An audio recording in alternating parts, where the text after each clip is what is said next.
அனைவருக்கும் வணக்கம். இன்றைய தினம் நாங்கள் கணக்கீட்டு பாடத்திட்டத்தில் மூன்றாவது அலகை பற்றி தான் பார்க்க போகிறோம். இரட்டை விளைவு, இரட்டை பதிவு, கொடுக்கல் வாங்கல் என்ற இரட்டை விளைவும் இரட்டை பதிவை பற்றி தான் நாங்கள் பார்க்க போகிறோம். இதில் இரட்டை விளைவுன்னு சொல்லும்போது உங்களுக்கு தெரியும், நீங்கள் ஏற்கனவே போன வகுப்பில் நாங்கள் பார்த்துருக்கிறோம். கடைசியாக வணிகத்தின் கணக்கீட்டு மூலங்களை பற்றி பார்த்துருக்கிறோம். வணிகத்தின் கணக்கீட்டு மூலங்கள், கணக்கீட்டுல கொடுக்கல் வாங்கல் காரணமாக உருவான கணக்கீட்டு மூலங்கள் 5 இருக்குது. சொத்துக்கள், பொறுப்புகள், உரிமையாண்மை, வருமானம், செலவீனங்கள். இந்த 5 கணக்கீட்டு மூலங்கள்லையும் ஒவ்வொரு கொடுக்கல் வாங்கல்களும், வணிகத்தில் இடம்பெறுகின்ற சகல கொடுக்கல் வாங்கல்களும் அதிகரிப்பு குறைவுன்னு சொல்லி 2 விதமான தாக்கங்களை ஏற்படுத்தும். அதிகரிப்பு குறைவு அப்படின்னு சொல்லி 2 விதமான தாக்கங்களை ஏற்படுத்துறதா இருக்கும். அந்த 2 விதமான தாக்கங்களை தான் நாங்கள் இரட்டை விளைவு அப்படின்னு சொல்லுவோம். ஒரு கொடுக்கல் வாங்கலுக்கு அதிகரிப்பு குறைவுன்னு சொல்லி 2 விதமான தாக்கங்கள் இருக்குது. அந்த 2 விதமான தாக்கங்களை நாங்கள் இங்கே இரட்டை விளைவு அப்படின்னு சொல்லி பார்க்கணும்.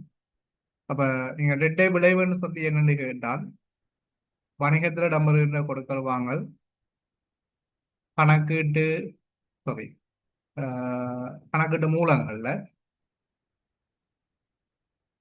சொத்து, அது கணக்கீட்டு மூலங்கள் சொத்துக்கள், பொறுப்புகள், உரிமையாண்மை, வருமானம், செலவீனம்.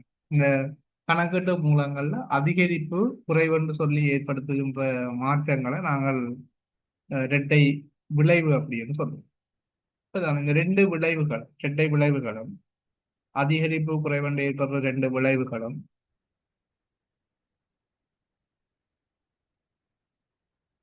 3 விதமாக உருவாகும். அதிகரிப்பு குறைவென்று ஏற்படுகின்ற இரட்டை விளைவுகளும் 3 விதமாக உருவாகும். ஒன்று, 2 விளைவுகளுமே அதிகரிப்பாக இருக்கலாம். இந்த இரட்டை விளைவில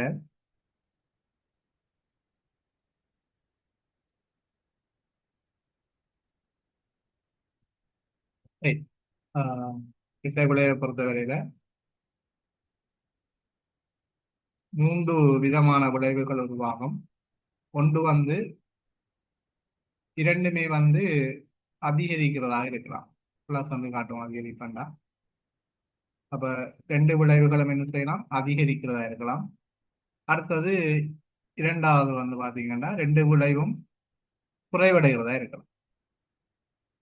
மூன்றாவது 2 விளைவுகளும் ஒன்று அதிகரிக்க, இன்னொன்று குறைவடைகிறதாக இருக்கு. ரைட். இதுல போர்டில் எழுதுற தெரியுது நினைக்கிறேன் உங்களுக்கு. ரைட். அப்ப ஒரு வணிகத்தில் இடம்பெறுகின்ற கொடுக்கல் வாங்கல்கள் அதிகரிப்பு குறைவு என்று சொல்லி கணக்கீட்டு மூலங்களில் ஏற்படுத்துகிற தாக்கங்களை நாங்கள் இரட்டை விளைவு அப்படின்னு சொல்றோம். அந்த 2 விளைவுகளும் 3 விதமாக உருவாகுது. 2 விளைவுகளுமே அதிகரிக்கலாம். அடுத்தது 2 விளைவுகளுமே குறைவடையலாம். அடுத்த ஒரு விளைவு அதிகரிக்க, இன்னொரு விளைவு குறைவடைகிறதாக இருக்கு. ரைட். அப்ப நாங்கள் இதை வச்சுக்கணும். இரட்டை விளைவுன்றது இவ்வளவு விஷயம் தான். இதை வச்சுக்கொண்டுதான் வணிகத்துல இந்த கொடுக்கல் வாங்க எப்படி தாக்கத்தை செலுத்துதுன்றதை பற்றி பார்க்க போறோம். சரிதானே? ரைட். இதுல ஒரு கணக்கொண்டு நான் சாம்பிளுக்கு செய்திருக்கிறேன். ரைட். இதுல பாருங்க, பின்வரும் கொடுக்கல் வாங்கல்களுக்கு ஒரு வணிகத்தின்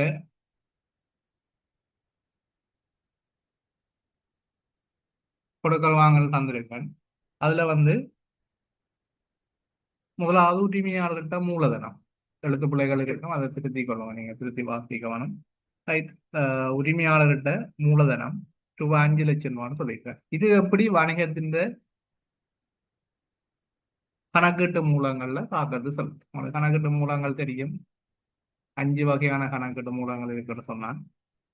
அதுல சொத்து,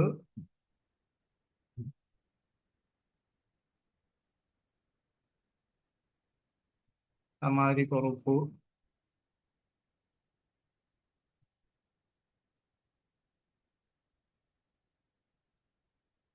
அது வருமானம், செலவுகள், அடுத்தது உரிமையாண்மை சொல்லி 5 கணக்கு மூலங்கள் இருக்கு. ரைட், இதுக்கு நீங்க கேள்விப்பட்டபடி என்ன ரைட் ஏற்கனவே சொல்லியிருக்கீங்க. சரி, இந்த ஒரு வணிகத்தை பொறுத்தவரையில உங்களுக்கு தெரியும்,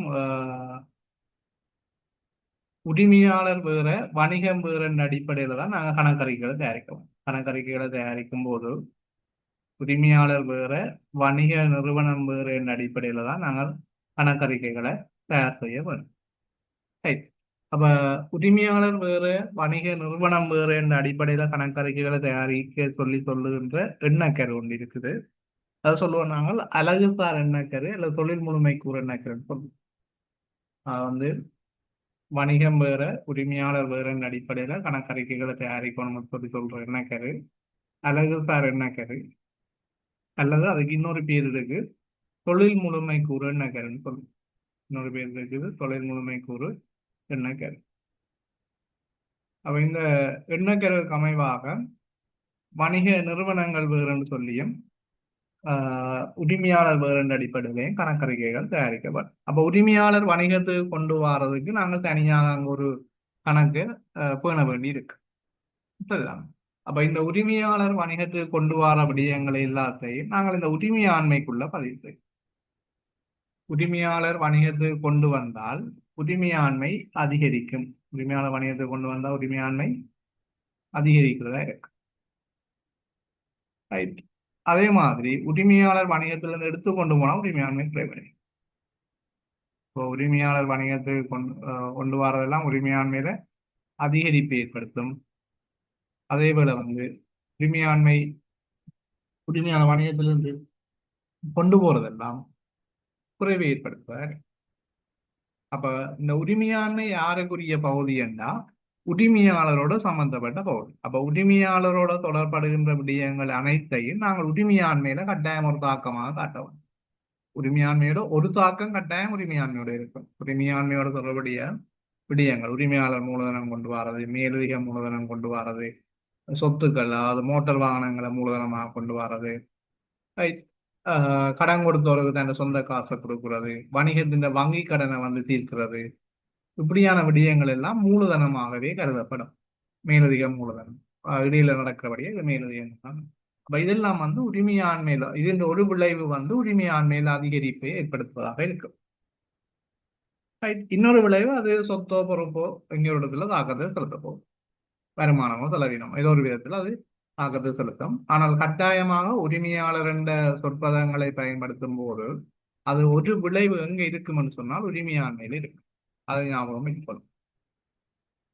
அதே மாதிரி உரிமையாளர் வணிகத்திலிருந்து எடுப்பனவு செய்கிறது, பற்றுகள் சொல்லுவோம் அல்லது எடுப்பனவு செய்கிறோம் சொல்லுவோம். இந்த பற்றுக்கள் அல்லது எடுப்பனவுகள் என்பது பல்வேறு விதமாக உங்களுக்கு சொல்லப்படலாம். நேரடியாக சொல்லலாம், உரிமையாளர் எடுப்பனவு செய்யும், காசு எடுப்பனவு, ஒண்ணுமே சொல்லாடி காசு எடுத்திருப்பார், பொருள் எடுத்திருப்பார். அப்ப எடுக்கும்போது உரிமையாளர் கொண்டு வரும்போது உரிமையாண்மையில அதிகரிப்பு ஏற்படுது என்றால் உரிமையாளர் வணிகத்திலிருந்து எடுக்கும் போது உரிமையாண்மையை குறைக்க வேணும்.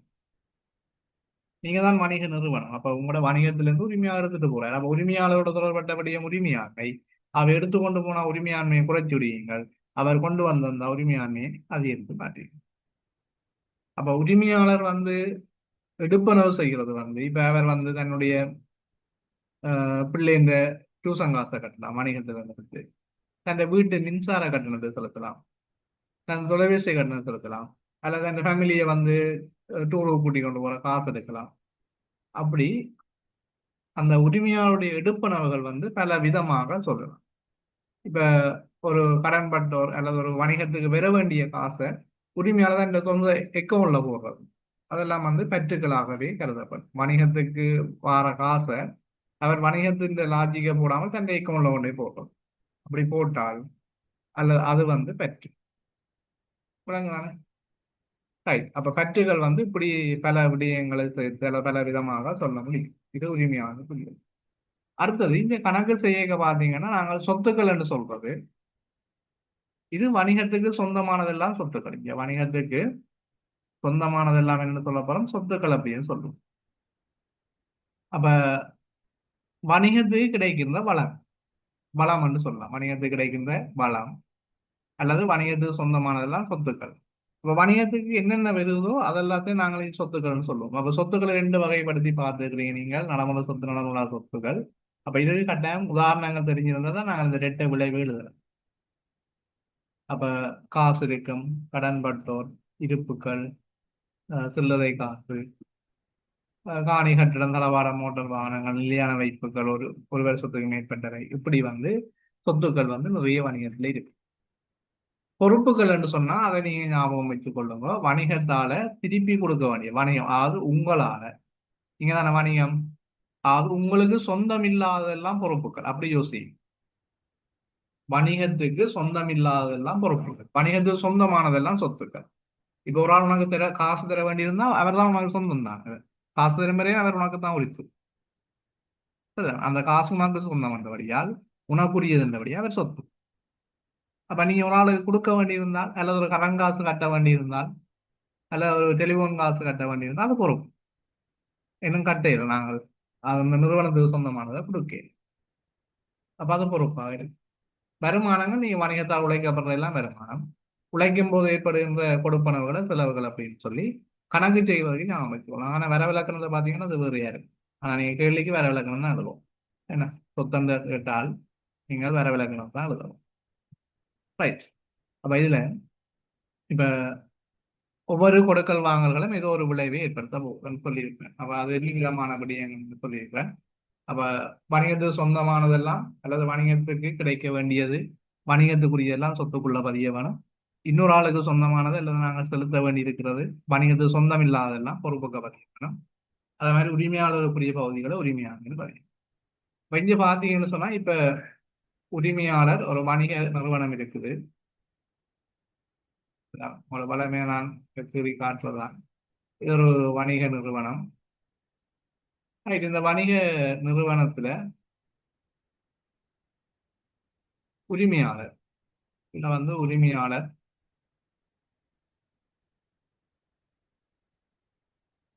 Right,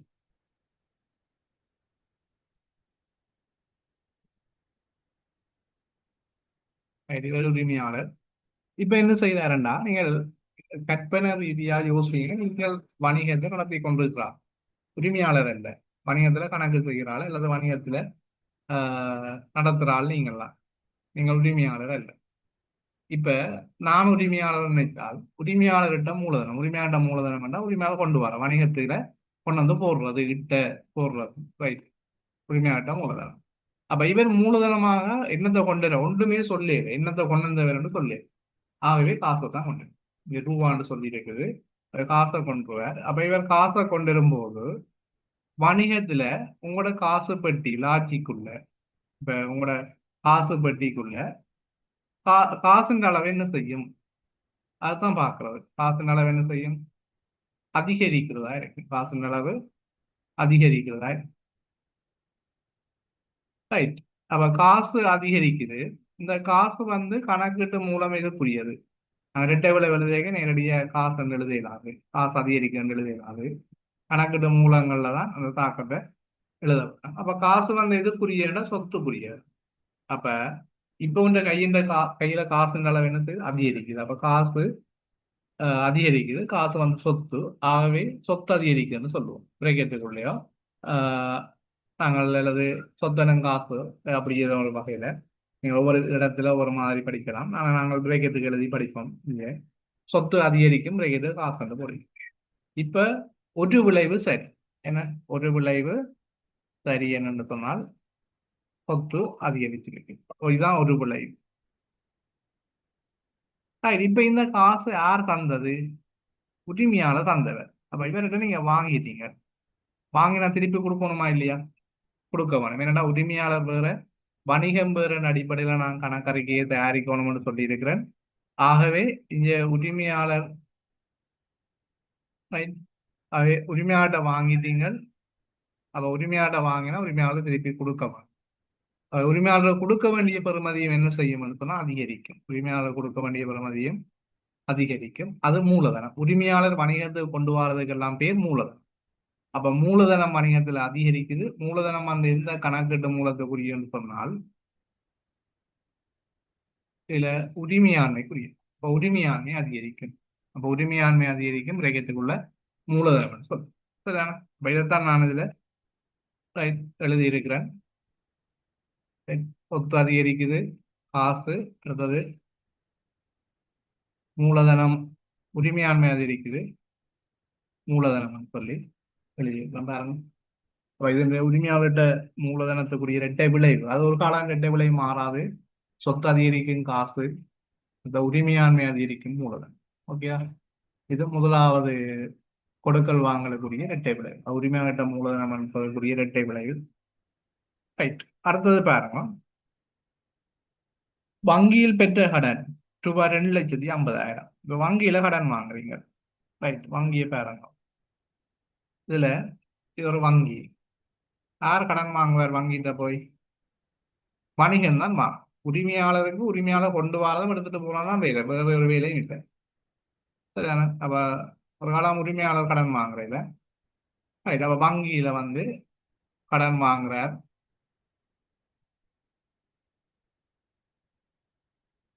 right. யார் வாங்குறாருன்னு சொன்னால் உரிமையாளர். வணிக நிறுவனம் கேட்கும். இப்ப வணிக நிறுவனம் கடன் கேட்டா வங்கி என்ன செய்யும்னா கடனாக என்னத்தை கொடுக்கும்?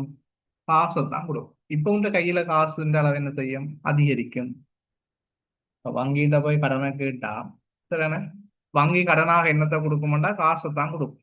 அப்ப காசு வணிகத்துல அல்லது உங்க கையில அதிகரிக்குது. லாட்சிக்குள்ள காசுன்ற அளவு அதிகரிக்குது.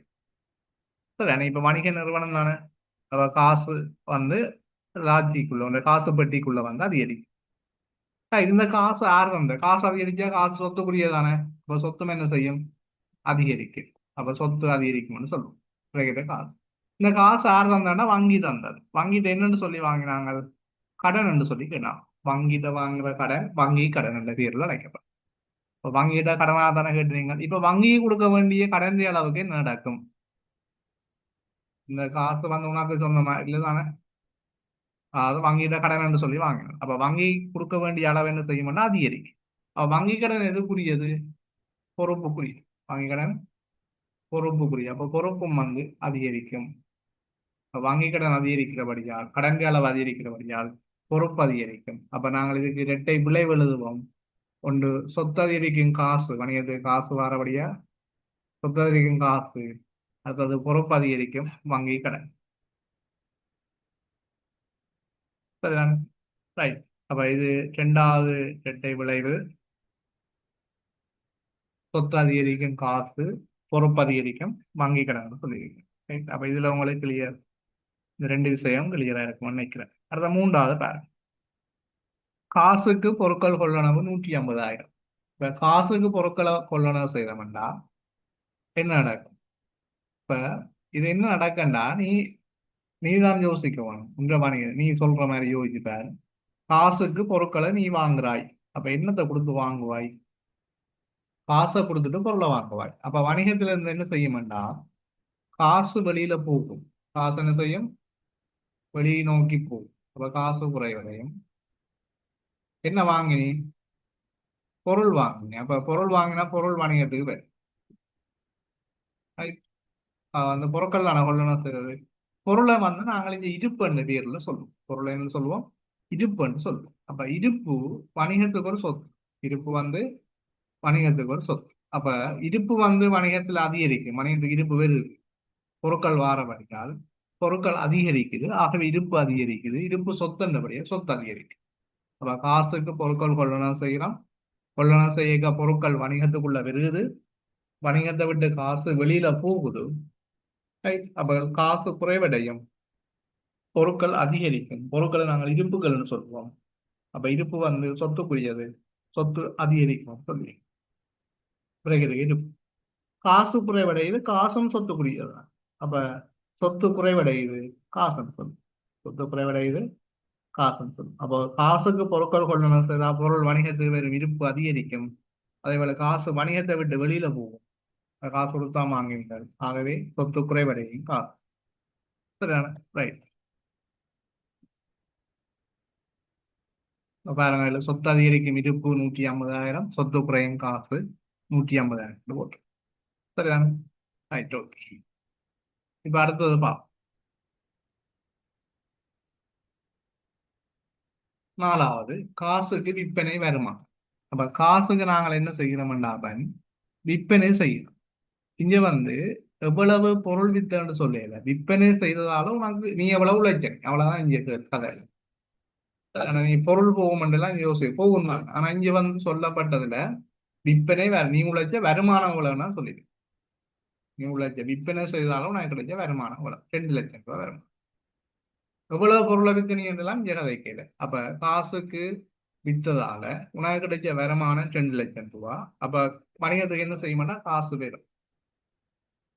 உங்க கையில காசு நிலவு என்ன செய்யும்? இப்ப நீ கடையில இருந்து கொண்டு பொருளை விற்கிறாரு, வித்தா காசு தானே அவர் வாங்குறாரு. இந்த காசுக்கு ஒரு ஆள் வாங்கும் போது அவர் காசு தருவார். அப்ப காசு உங்க கையில் அளவு, காசு அளவு அதிகம்.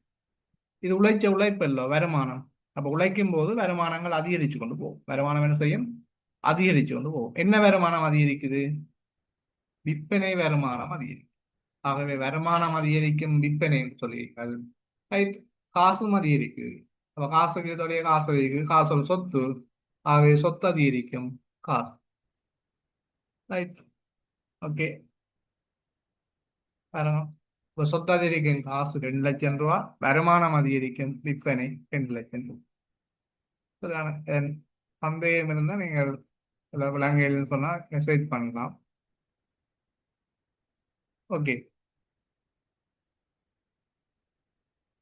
அடுத்தது பாருங்க. காசுக்கு உபகரணம் கொள்ளணும். இப்ப உள்ள கடைக்கப்பன் கொஞ்சம் உபகரணம் தேவைப்படுது. என்னத்துக்கு உபகரணம்? விற்கிறதுக்கோ இல்லை. இங்க பொருட்கள் மட்டும்தான் விற்கிறதுக்கு வாங்குவோம். அதைத்தான் இருப்புன்னு சொல்லுவோம். உபகரணம்னா அது உன்னுடைய தேவைக்கு வணிகம் பயன்படுத்துறதுக்கு இது ஒரு உபகரணம் தேவைப்படும். இப்போ உதாரணத்துக்கு தராசு தேவைப்படுது வைப்போம், அல்லது வேற அது பொருட்கள் அள்ளி கொடுக்குறது, அப்படி ஏதாவது ஒரு உபகரணம் உங்களுக்கு தேவைப்படுது. இந்த உபகரணத்தை என்ன செய்யுங்கன்னா காசுக்கு தான் வாங்கணும். அப்ப காசை கொடுப்பீங்க, உபகரணம் வணிகத்துக்கு வருது. அப்ப உபகரணம் வணிகத்துக்கு பயன்படுத்துறதுக்கு வச்சிருக்கிறபடியால் பயன்படுத்துறபடியால் தனியே நாங்கள் அது உபகரணம் என்ற ஒரு தனி பகுதியை நாங்கள் இங்கே பயன்படுத்த வேண்டும். அப்ப இது சொத்து உபகரணம் உனக்கு சொந்தம் தானே, வாங்கினோம் உனக்கு சொந்தமா மாறிடும். அப்ப வணிகத்துல ஒரு சொத்து அதிகரிக்குது, உபகரணம் வணிகத்துக்கு வருது. ஆகவே சொத்து அதிகரிக்குது, உபகரணம் சொல்லும். காசு கொடுத்தல வாங்கினீங்க, அப்ப காசு வணிகத்தை விட்டு என்ன செய்யும்? வெளியில போகும். கொள்ளணும்னா வாங்குறது, அவ்வளவுதான். இந்த கொமர்சலுக்கு காதாக்கள் இருப்பீங்க இருந்தால் அந்த வேர்ட்ஸை பயன்படுத்துவீங்க. உங்களுக்கு என்ன மாதிரி இலவா விளங்குமோ அந்த வேர்ட்ஸை பயன்படுத்தி கொள்ளணும். அப்புறம் கொமர்ஸ் வேர்ட்ஸுக்குள்ள வரலாம், அது வேற. சரிதானே? முதல்ல உங்களுக்கு எப்படி விளங்குதோ அப்படி புரிஞ்சு வச்சுக்கோங்க. சரி, சரிதானே? ரைட். அப்ப என்னன்னா, காசு கொடுத்து உபகரணம் வாங்குறீங்க. அப்ப உபகரணம் வணிகத்துக்குள்ள வெறும் காசு வணிகத்தை விட்டு வெளியில போகும். அப்ப காசு சொத்துன்றது உங்களுக்கு தெரியும். அப்ப காசு வணிகத்தை விட்டு வெளியில போனா காசு குறையும், அவை சொத்து குறையும். காசு உபகரணம் சொத்து தான். உபகரணம் வாங்குறபடியே உபகரணம் வணிகத்துக்குள்ள வெறும், ஆகவே சொத்து அதிகரிக்கும் உபகரணம். சரிதானே? அப்ப காசுக்கு உபகரணம் கொள்ளக்கூடிய இரட்டை விலை சொத்து அதிகரிக்கும் உபகரணம், அதே விட சொத்து குறையும் காசு. சொத்து அதிகரிக்கும் உபகரணம், சொத்து குறையும் காசு. ஓகே, அடுத்தது பாருங்க. ஊழியருக்கு செலுத்திய சம்பளம். இப்ப இந்த கடையில ஒரு ஆள் வேலை செய்யற, அந்த வேலை செய்யறவருக்கு சம்பளம் கொடுக்க போற. சம்பளமாக நிச்சயமா காசு தானே கொடுப்பாய். காசு தான் கட்டாயம் கொடுக்கணும் இல்லை. அவர் சில எனக்கு தேவையான பொருளை கூட பண்ணி எடுத்துட்டு போகலாம், அதெல்லாம் இருக்குது. அது இப்ப வேண்டாம் உங்களுக்கு. சரியான அப்படியான விஷயங்கள் எல்லாம் சொல்லப்படும். அது இப்ப தேவையில்லை உங்களுக்கு. சரியான நீங்கள் அது ஃபைனல் எக்ஸாம் எழுதுற கட்டங்கள்ல அதை பற்றி யோசிக்கணும், அல்லது 13க்கு வரும்போது அதை பற்றி எல்லாம் கதைக்கலாம். ரைட். அப்ப என்னென்றால் ஊழியருக்கு செலுத்த சம்பளம். அப்ப நீ காசு தானே அவருக்கு சம்பளமா கொடுக்குறாய். அப்ப காசு என்ன செய்ய போகுது? குறைவடைய போகுது. அப்ப காசு வணிகத்தை விட்டு வெளியில போகுது, குறைவடைய போகுது. இப்ப இந்த சம்பளம் என்றது பாத்தீங்கன்னா, நீங்கள் வருமானத்தை ஈட்டுறதுக்காக ஒரு ஆளை வேலைக்கு அமர்த்தினீங்க. அப்ப அந்த வருமானத்தை உழைக்கிறதுக்காக ஏற்பட்ட செலவு, உழைக்கிறதுக்கான கொடுப்பனம் தான் செய்திருக்கிறீங்க, சம்பளம். அப்ப நீங்க வணிகம் வந்து உழைக்கிறதுக்கு வருமானத்தை ஈட்டுறதுக்கு ஒரு ஆளை வேலைக்கு அமர்த்தி வச்சிருக்கு. இப்ப அவருக்கு வந்து கொடுப்பனவு செய்யும். அந்த கொடுப்பனவு வந்து செலவீனமா பார்க்கும். அப்ப சம்பளம் கொடுக்கும்போது செலவீனம் அதிகரிக்குது. சம்பளம் என்ற செலவீனம் அதிகரிக்குது. அதே வேளை காசா கொடுப்போம், சொத்து குறைவடையும், காசு குறைவடையும். அப்ப சொத்து குறைவடையும் காசு, செலவீனம் அதிகரிக்கும் சம்பளம். அப்ப ஊழியருக்கு சம்பளம் செலுத்தினால் கூடிய இரட்டை விளைவு என்னப்பன்? சொத்து குறைவடையும் காசு, செலவீனம் அதிகரிக்கும் சம்பளம் சொல்லித்தல். சரிதானே? ரைட். அப்ப ஊழியர் சம்பளம் செலுத்தினால் செலவீனம் அதிகரிக்கும் சம்பளம், சொத்து குறைவடையும் காசுன்னு சொல்லி பயன்படுத்தலாம். சரிதானே? ரைட். அடுத்தது போ.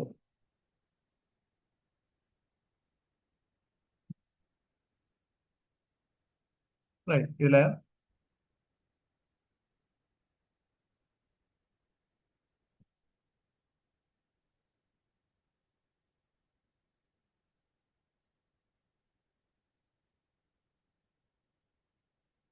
ரைட்,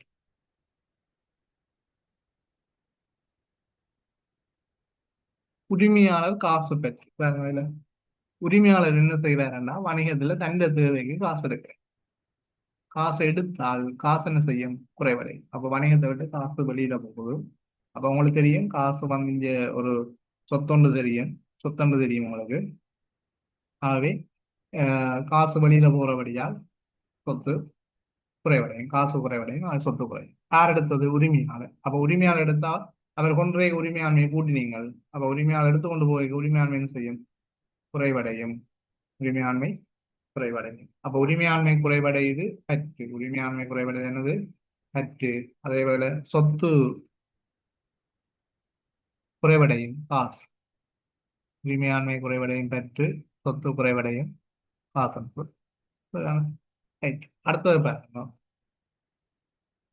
இப்ப இதுக்குரிய இரட்டை விலை வந்து சொத்து குறைவடையுது,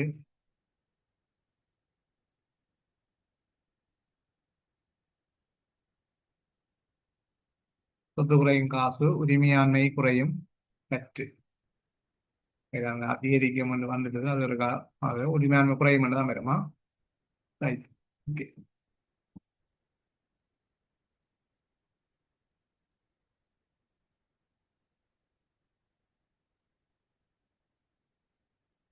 உரிமையாண்மை குறையும்.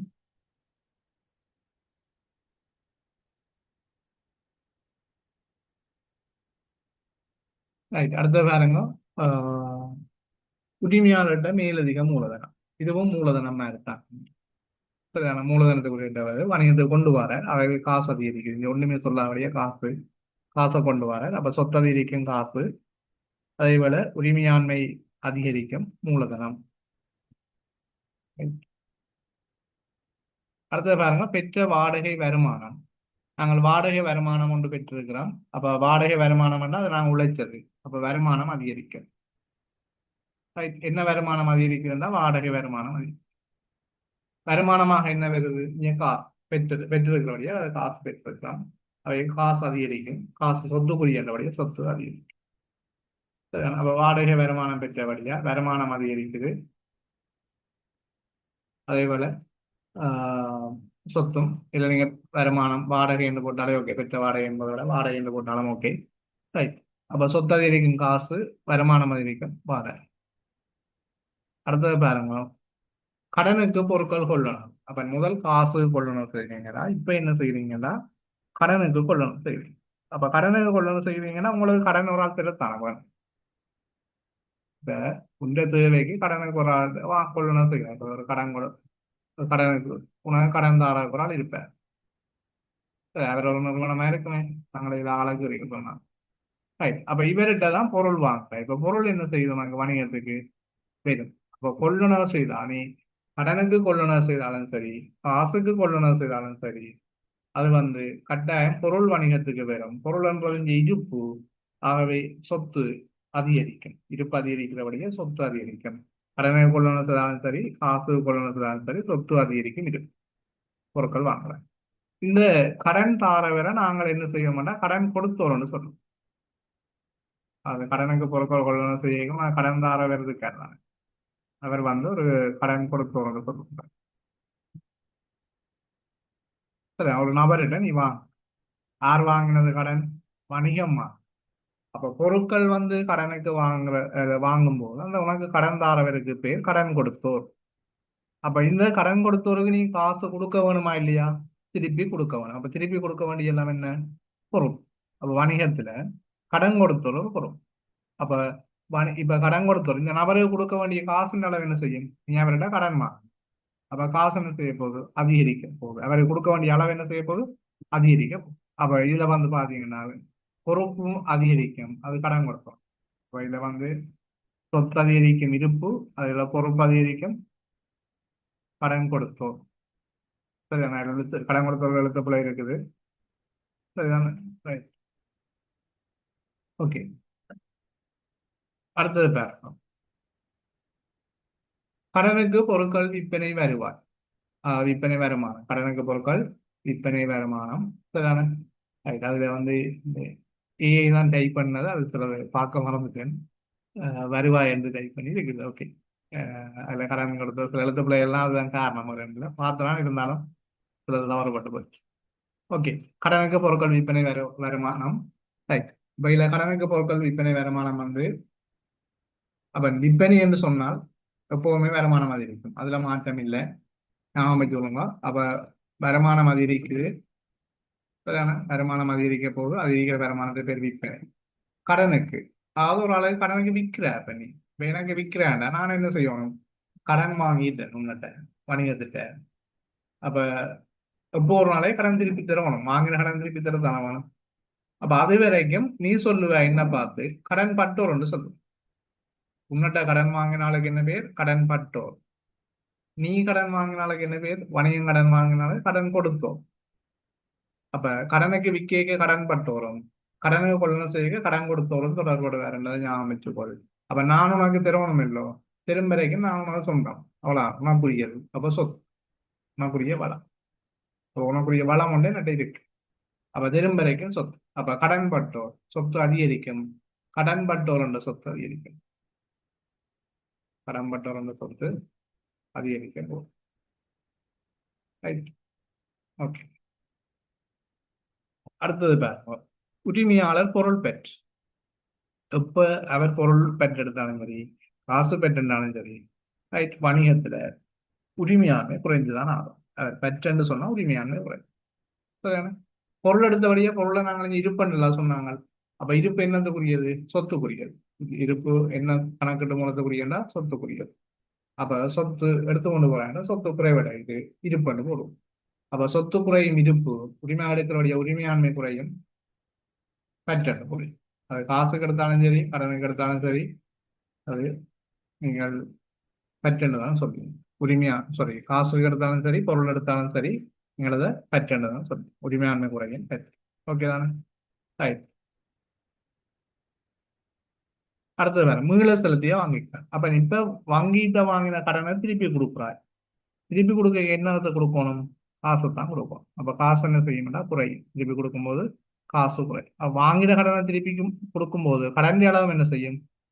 குறைவடையும். அப்ப பொறுப்பும் குறைவடையும், சொத்தும் குறைவடையும். இப்போ சொத்து குறைவடையுது காசு, பொறுப்பு குறைவடையுது வங்கி கடன். திருப்பி கொடுக்கும்போது வங்கி கடன். அப்ப சொத்து குறையும் காசு, பொறுப்பு குறையும் வங்கி கடன். சரிதானே? ரைட். அடுத்தது பாருங்க, கடன் கொடுத்தவரு காசு கொடுக்குறோம். இதுவும் அதே விஷயம் தான், ரெண்டும் ஒரே விஷயம் தான். ஆனா ஒன்று வங்கிட்ட வாங்கின கடன், அடுத்தது ஒரு நபர்கிட்ட வாங்கின கடன். அவ்வளோ, ஒரு வணிகத்திட்ட வாங்கினா. அப்ப கடன் கொடுத்தவரு காசு கொடுக்க காசு வெளியில போகும் வணிகத்தை விட்டு. அதே போல கடன் கொடுத்தவரு அளவு என்ன செய்யும்? குறைவடையும், பொறுப்பு குறைவடையும். இப்போ பொறுப்பு குறையும் கடன் கொடுத்தோர், காசு குறைவடையும் சொத்து. சொத்து குறையும் காசு, பொறுப்பு குறையும் கடன் கொடுத்தோர். ரைட். கடன் கொடுத்தோடனே வெளுத்த பிள்ளைகளுக்கு அதை பேர. அடுத்த கடன் பட்டோட பெற்ற காசு. இப்ப நான் உன்னிட்ட கடன் வாங்கினானല്ലോ, அந்த கடனை திருப்பி தாரேன். திருப்பி என்ன திறப்புறேன்? காசு தான் திறப்போம். அப்போ உன் கையில காசுன்றதை என்ன செய்யும்? அதிகரிக்கும். இப்ப இந்த கணக்கை என்ன செய்வாய்? வெட்டி விடுவேன், குறைச்சி விடுவான். இந்த கணக்கை வெட்டி விடுவீங்கள். ஆகவே கடன் பட்டோர் குறைவடையும். கடன் பட்டோர் சொத்து இல்லோ, இப்ப சொத்து குறைவடையும் கடன் பட்டோர். காசு வெறுது அப்ப உனக்கு. அப்ப காசும் ஒரு சொத்து தான். அப்ப சொத்து அதிகரிக்கும், காசு. ரைட். சொத்து அதிகரிக்கும் காசு, சொத்து குறையும் கடன் பற்றம். ரைட். அடுத்தது பாருங்க, செலுத்திய வங்கி கடன் வட்டி. வங்கி கடன் என்றா பொறுப்பு, வட்டி என்றா அது செலவீனம். சரிதானே? இப்ப செலவீனம் நீ எப்போ வந்தாலும் ஒரு செலவீனம் வணிகத்துல ஏற்படுதுன்றாடா, செலவீனம் என்ன செய்யும்? அதிகரிக்கிறதா இருக்கு. செலவீனம் குறைகிற சந்தர்ப்பங்கள் இருக்குது. அநேகமா ஒரு சந்தர்ப்பம் இருக்குது, எங்களுக்கு எட்டை பதிவின் அடிப்படையில் அதை பார்ப்போம். வெளித்திரும்புதல் சொல்றோம். வருமானம் குறைவடைகிற ஒரு சந்தர்ப்பம் இருக்குது, அது உட்திரும்பல். சரிதானே? இதை விட சில வேலைகள்ல அங்களை அடுத்தடுத்த பாடங்கள்ல படிப்பீங்கள். பெற்ற கழிவு ஒரு வருமானம், அதை ரத்து செய்தா, அந்த கழிவு ரத்து செய்தா அங்க வருமானம் குறை. கொடுத்த கழிவு வந்து ஒரு செலவீனம், அதை ரத்து செய்தா செலவீனம் குறைவதா இருக்கு. ரைட். அப்படியான விஷயங்கள் இருக்கு. சரிதானே? அப்ப நாங்கள் சில பொதுவாக வந்து செலவீனம் அதிகரிக்கும் என்பதை நான் அமைச்சு கொள்ளுங்க. இப்ப வணிகத்துல சம்பளம் கொடுக்கறது, டெலிபோன் காசு கட்டுறது, மின்சாரம், காப்புறுதி, விளம்பரம், ரைட், வங்கி கடன் வட்டி செலுத்துறது, கடன் வட்டிகளை செலுத்துறது, வங்கி கட்டணம் செலுத்துறது, இப்படி என்ன செலவுகளை நாங்கள் செய்தாலும், வாடகையை செலுத்துறது, அது செலவுகளை அதிகரிச்சு கொண்டு போகும். அப்ப இங்க வங்கி கடன் வட்டி செலுத்துறபடியா வணிகத்துல செலவீனம் அதிகரிக்குது. அதுக்கு பேர் வங்கி கடன் வட்டி, அந்த செலவீனத்துக்கு பேர். இப்ப நீங்க பொறுப்பொண்ணு யோசிச்சு அநேகமானாங்க அப்படி யோசிக்கிறீங்க பொறுப்பொண்ணு. வங்கி கடன் வட்டி என்பது ஒரு செலவீனம். ஆகவே செலவீனம் வணிகத்தில் அதிகரிக்குது, வங்கி கடன் வட்டி. வங்கி கடன் வட்டியா என்னத்தை கொடுப்பீங்க? காசு தான் கொடுப்பீங்க. வங்கி கடன் வட்டியா என்னத்தை கொடுப்பீங்க? காசை கொடுப்பீங்க. ஆகவே காசு குறைவடையும், சொத்து குறைவடையும், காசு சொத்து குறைவடையும், காசு செலவீனம் அதிகரிக்கும், வங்கி கடன் வட்டி. அடுத்தது பாருங்க, உரிமையாளர் வணிகத்தில் மேலதிகமாக எடுத்த உபகரணம். சாரி, மேலதிகமாக ஈடுபடுத்தினது வரணுமா? அதுல எங்களுக்கு மேலதிகமாக ஈடுபடுத்திய உபகரணம், வணிகத்தில் மேலதிக மூலதனமாக ஈடுபடுத்திய உபகரணம் வந்து சேர்த்து வாசிங்க. மேலதிக மூலதனமாக ஈடுபடுத்திய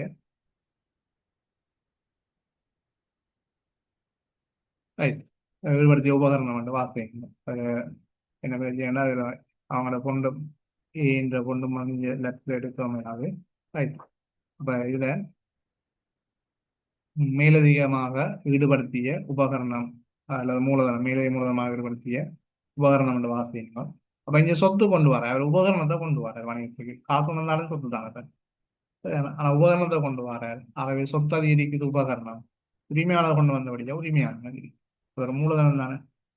ரைட். அப்போ உரிமையாண்மை வந்து அதிகரிக்கிறதாக இருக்கு. சொத்து அதிகரிக்கும் உபகரணம், அதே போல உரிமையாண்மை அதிகரிக்கும் மூலதனம். உரிமையாளர் வணிகத்தில் ஈடுபடுத்திய உபகரணம்னு சொல்றோம், அல்லது மேலதிக மூலதனமாக ஈடுபடுத்திய உபகரணம் சொல்றோம்.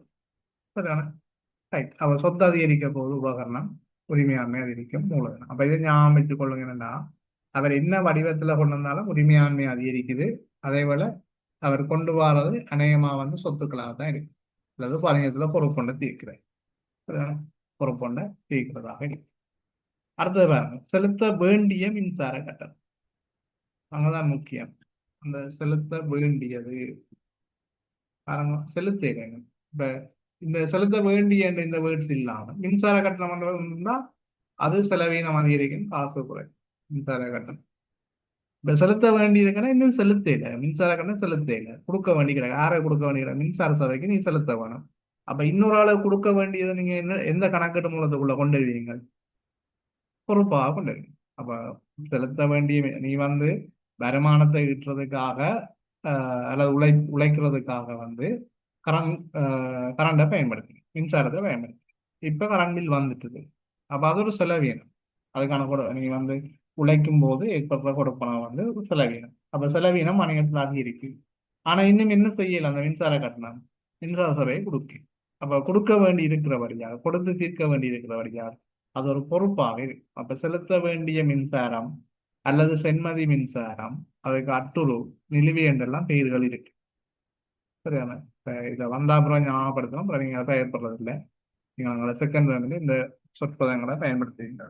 சரியான இப்ப செலுத்த வேண்டிய மின்சாரம் வணிகத்துக்கு ஒரு பொறுப்பு, வணிகத்துல வந்து பொறுப்பு அதிகரிக்குது. அதே வேளை செலவீனமும் வணிகத்துல அதிகரிக்கும். செலவீனம் அதிகரிக்கும் மின்சாரம், பொறுப்பு அதிகரிக்கும் சென்மதி மின்சாரம். சரிதானே? Right. இப்ப செலவீனம் அதிகரிக்கும் மின்சாரம் சொல்லுவீங்கள், பொறுப்பு அதிகரிக்கும் சென்மதி மின்சாரம் வந்து வேணுமா? சென்மதி மின்சாரம், செலவீனம் அதிகரிக்கும் மின்சாரம். ரெண்டுக்கு மின்சாரம் வந்து இருக்குது, நீங்கள் அதை மாற்றிக் கொள்வீங்கள். பொறுப்பு அதிகரிக்கும் சென்மதி மின்சாரம், செலவீனம் அதிகரிக்கும் மின்சாரம். சரிதானே? Right, okay. இப்போ நான் நினைக்கிறேன் ஓரளவு உங்களுக்கு அந்த ரெட்டை விளைவு விஷயம் இவ்வளவு தாண்டி பார்க்குற விஷயம். ரெட்டை விளைவு ஓரளவு உங்களுக்கு கிளியராக இருக்கும் அப்படின்னு நம்புறேன். சரிதானே?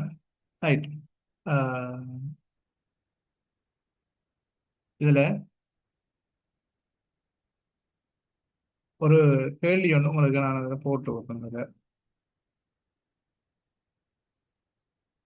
குரூப்பில் ஒன்று போட்டு வரேன். நீங்கள் அதை இது பண்ணா வீட்டை பிறப்ப செய்து பாருங்க.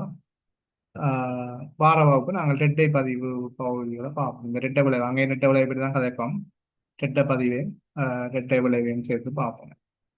சரிதானே? ஓகே, இன்றைக்கு முடிப்போம் இதோட வகுப்பை. ஆஹ் சரியா? அப்ப ரெட்டை விளைவு ரெட்டை பதிவு நாங்கள் நாளையான் வகுப்பில் அதை பற்றி கலந்துரையாடுவோம். ரெட்டை விளைவின் ரெட்டை பதிவை பற்றி. சரியா? Right, okay. இதோட நாங்கள் இந்த வகுப்பை நிறைவு செய்து கொள்வோம். இதுக்கு வேறு டவுட் ஒன்றும் இல்லை தானே? ஓகே, முடிக்க